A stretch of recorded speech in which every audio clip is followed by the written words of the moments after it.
ஆஸ்ட்ரோகிளிட்ஸ் நேயர்களுக்கு வணக்கம். நான் உங்கள் சௌகார்த்திகா சுவாமிநாதன். இன்னைக்கு நம்ம பேசிட்டு இருக்கிறது இந்த தமிழ் புத்தாண்டுல யார் உங்களுக்கு எதிரிகள் தான். சோ கும்பராசி நேயர்களுக்கு யார் எதிரிகள்னா, மன ரீதியா ரொம்ப எமோஷனலா ரொம்ப அன்ஸ்டேபிளா இருக்கிறவங்க. திடீர்னு ரொம்ப சந்தோஷமா பேசுவாங்க, திடீர்னு வள்ளுவடன் எதிர்ச்சி விழுவாங்க. இந்த மாதிரி ஆட்கள் கிட்ட இருந்து கொஞ்சம் விலகி இருக்கிறது உங்க மன நிம்மதிய அதிகரிக்கும்.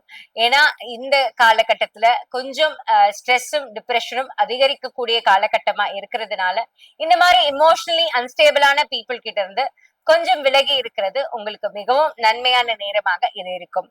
அதே மாதிரி அதீதமா யோசிக்க கூடியவர்கள், குழப்பவாதிகள், எங்க இருந்தாலும் ஏதாவது ஒரு குழப்பத்தை ஏற்படுத்திக்கிட்டே இருக்கிற மனிதர்களிடம் அதீதமா திங்க் பண்ண எக்ஸ்ட்ரீமா திங்க் பண்ணக்கூடியவங்க, எதையுமே சாதாரண கண்ணோட்டத்துல பார்க்காம, ஓ இந்த பஸ் போயிட்டே இருக்கு, அது ஆக்சிடென்ட் ஆயிருமா, இந்த மாதிரி அதீதமா ஒவ்வொரு திங்க் பண்ணிட்டு இருக்கவங்க கிட்ட இருந்து நீங்க கொஞ்சம் விலகி இருக்கிறது உங்களுக்கு ஒரு மிகவும் நன்மையான பலன்களை உங்களுக்கு கொடுக்கும்.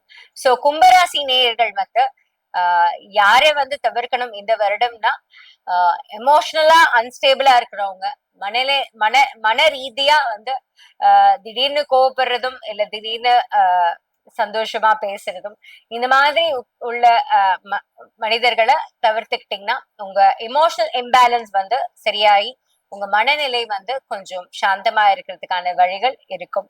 சோ கும்பராசி நேயர்கள் கண்டிப்பா இதை மறந்துடாதீங்க. இந்த காலகட்டத்துல கும்பராசி நேயர்கள் வந்து வழிபட வேண்டிய வழிபாட்டு ஸ்தலங்கள், கன்னியாகுமரி அம்மனை போய் பார்த்துட்டு வர்றது ரொம்ப விசேஷமான பலன்களை கொடுக்கும். அதே மாதிரி பக்கத்துல இருக்கிற சுசீந்திரத்துக்கு போயிட்டு வர்றது கும்பராசி நேயர்களுக்கு மிகவும் சிறப்பான பலன்களை கொடுக்கும். சோ இந்த வருடம் முழுக்க சுபிக்ஷமா இருப்பீங்க கும்பராசி நேயர்கள். வெற்றிவேல் முருகனுக்கு அரோகரா. நன்றி, வணக்கம்.